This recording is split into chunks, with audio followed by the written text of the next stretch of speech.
Hello everyone, it's Leo and I'm wearing green to celebrate the beautiful legendary cure from Tropical-Rouge Precure, which appeared in episode 29, which is the episode we're going to talk about today. What was this episode? I'm still not understanding what I saw. Last week in episode 28, I said this is the best Tropical-Rouge episode, which was because it was a papaya episode, it was everything, it was sweet, it was touching, I loved it. Now, I'm going to say it again. Episode 29 is the best Tropical-Rouge episode. It's one of the best Precure episodes I have ever seen. I'm going to rewatch this episode this whole week, at least one time per day. What did I just see? There were certain instances that I felt like I was watching a Precure movie. And this is even, like, the action scenes of this episode were even better than some Precure movies. Like, this is crazy. And also, I have been complaining a lot about the Tropical-Rouge fights. You know that. And now, I saw this, and I don't remember a great fighting scene like this in an episode which is not the last battles, because the last battles in Precure are always great. They all have great animation. I don't remember a single battle that was as good as the one that happened in this episode since Go Princess Precure. I simply don't remember. That's how great this episode was, because, you know, Go Princess, the bar is very high. You can't really compare to Go Princess in terms of battle scenes, and I think this episode really got it close, and oh my god, what was it? This was insane. But let's talk about the episode itself. So we start the episode with a funny scene, with a very funny and cute Kudurin scene. I loved it. And that was important for the plot of the episode, and that really set the tone of the technical quality, because that scene already was gorgeous with the faces and with the dynamism of the scene. Everything was great. And then the tone of the episode really shifted because we went on to watch something about the Queen. And it's very interesting because we don't know much about her, but now we're learning more. And she has a mirror in her room. That must be important because it was shown lots of times. She was suffering, she was in pain, she was dreaming. She was dreaming about someone we don't actually know, but now we do, but we don't actually know that person. She was suffering because of that dream of hers. And because of that suffering, she ended up creating a new Yaraneda that is even more powerful than the previous ones. Butler got that and quickly went on to the attack. What's important here is that her mirror is cracked. There are cracks in her mirror. And right after her mirror scene, we see the girls, Laura and Manatsu, talking about Laura's mirror, which is a regular mirror, very beautiful, and it's given to all the queen candidates. That mirror, like, Manatsu tries to talk to her about what that mirror does and the legends about mirrors in fairy tales, and Manatsu says, Laura says, like, it doesn't work that way, it's just a mirror. But then they play around with the mirror a little bit, very cute scene, but then Manatsu's dream started, and that's where I feel like this episode really stood above everything else. That scene felt very, very artistic, and it really felt like a movie. We see Manatsu interacting right at the start of her dream with a dugong that looks like Laura, and it even had Laura's voice, and it's pink and with blue lights, just like La Mer. And then she went onto another room in an aquarium with corals, another room with jellyfishes, yellow jellyfishes, because that's what Papaya likes, so it's like an allusion to her. And then she went on to another room with pink lights, kind of like flamingo's color. And then she went onto the moonlight with a green light, which is the legendary cure color. We are going to learn that later. And when she picks the mirror, she sees the face of the legendary cure. Like, and then she jumps into the water, she falls into the water, and then, like, Laura circles her. Wow, what a beautiful scene. And then she sees the silhouette of someone who she doesn't know, and when she talks to Laura on the next day, she says that it might have been the legendary cure. And Laura doesn't really know about the legendary cure very much. She just knows that the legendary cure actually protected the world and the ocean and the land, but she doesn't know much. She's just a legend in Grand Ocean. So, like, Laura doesn't even know she's real. She just knows that she is a big name in Grand Ocean, but she refers to her as a legend. And that whole dream scene was so impactful to me because I feel like when Precure sometimes goes artsy like this, it's just like, I just love it. I just live for scenes like that. And then the attack starts and everything changes. We see Laura and Manatsu, they are together, so they transform, but the other girls are all in their own things, and they also transform. They start fighting by themselves. Very funny scene when after Laura and Manatsu transform, both of them in their poses. I love that. And they start fighting. The fighting scene at the start is already great, full of motion and great shots. And then I really love that moment when Coral was fighting by herself and she was defending herself with her axe shield. And then Papaya comes with her laser eye beams. And then Flamingo comes with her kicks. Wow, what a moment. But then Summer ends up being separated from La Mer, and she goes to find Kururun, and then we have another greatly animated scene. Oh my god, that was so awesome. What was that? That was funny and dynamic and powerful at the same time. That really felt like a Precure movie to me. If that scene was from a Precure movie, I would say, oh, that's what we would expect from a Precure movie, but not from a regular episode at all.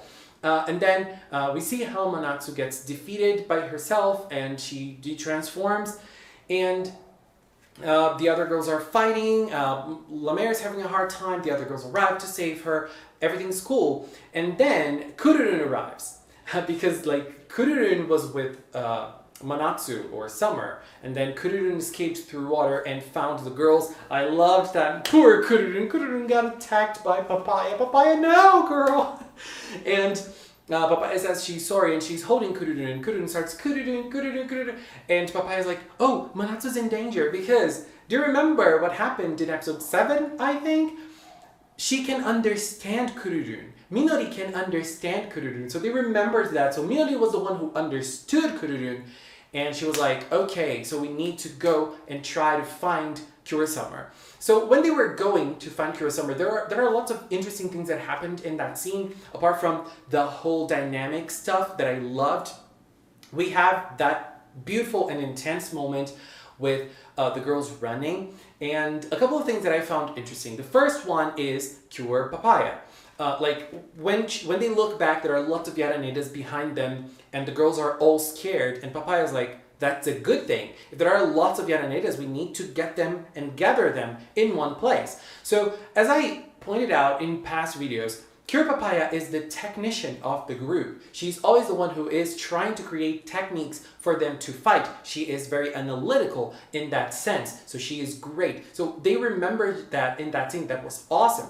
And then we have La Mer with the mirror shining, and they were able to contact Manatsu. Manatsu appeared in the mirror. They could see her. Manatsu was fighting hard. Manatsu already went through a situation in which her motivation was stolen. This situation was completely different, and she was able to fight back. Even though she was having her motivation stolen every time, she was able to fight back. She went through this already.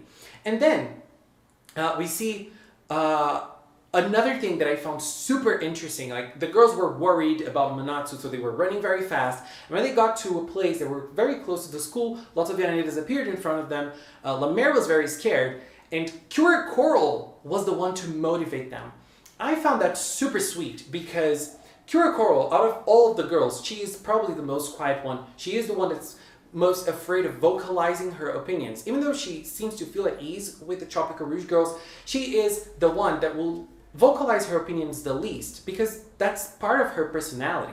So that makes sense for her. But now, in this episode, she was the one to actually motivate the girls. And that felt very sweet. I really loved it because we really needed something like this from Coral. And it just shows how she's been growing by spending time with the girls. So I really like that. I hope that in a future Sungo episode, we kind of see a reference to that because I really love that moment. And they jumped on the top of a Yaraneda. Girl! When they jumped onto the top of the Yaraneda, that scene, and then they were able to store motivation, and they were like, oh, colorful and motivated, and they were able to send their motivations to Manatsu, and Manatsu was able to be freed from the monster. They saved Manatsu, and Manatsu was basically Kuro-Summer again, and then they got all together, and they tried to fight. And that scene, when they got together, and Flamingo was stomping the ground. She's like, I'm ready to fight, I'm ready to rock. And Papaya looked again and said, La Mer, you try to find the real Leonida, the one who is storing the motivation while we fight. Again, the technician of the group. So the fight, what was that? Like, as I said, there are movies that are not that good. I dare say this is on top with most Precure movies. Like, it's on par with most Precure movies and on par with the best Precure movies. I love that. It was a big fighting scene. I really love it. I'm crazy about that scene. We had like many legendary moments. Like there was one moment with Cure Coral defending herself and Papaya, and then Papaya using Pampaka Papaya shot for the first time outside of stock footage. That was very cool. There was another cool Coral moment that was like Coral was Cure La Mer was having a hard time, and then Coral created a shield to serve as a ground for La Mer. Oh my god, that scene was so cool. What was that? What was that? And then they were all killing it. La Mer was able to use her attack and almost defeated, but not really. The girls were having a hard time, and then the time stopped. That scene of time stopping was another very artistic scene, and the legendary Cure appeared. That moment was very beautiful because I love her design. She is very beautiful. She's one of the most beautiful Cures we've ever seen. And it was very clear to us she was the same girl that appeared in the witch's dream and also in Manatsu's dream. We don't know much about her, but she said some important things. She asked for the Cures to save the world. But that was not the only thing. She told them to save the witch, who became the witch of delays. What is going on here? She asked the girls to save the witch. So the witch, what is happening? What's the real story? What are they hiding from us? Please tell me, I am dying to know. And so we see that they get the power up, they use the attack. I absolutely love the attack. The attack is incredible, it's amazing. And they're able to defeat the monster, and the Cure, who is on top of the building, disappears. And on the other side we see Butler, and Butler was watching her. Butler was a little surprised that she was there, and he was like, now things are getting weird. And he goes away. So for the first time, Butler actually attacked, like the scariest attack so far. But the girls didn't really see him, so the girls don't really know what they're up against. And at the end of the episode, we see the girls worried about it, like, what are we going to do? The Yaranids are getting stronger, and Manatsu shows them the dresser and says, like, look, this is our new power. We have the Kururin from the land. They're still getting the one from the sea. I'm very excited to see how this is going to go. I'm just very excited for more. And this is crazy. The last shot of the episode was also very beautiful. But now let's talk about the villains. We see that the trio of villains, they were tired because they couldn't do anything to help the queen, and she was having lots of nightmares and everything.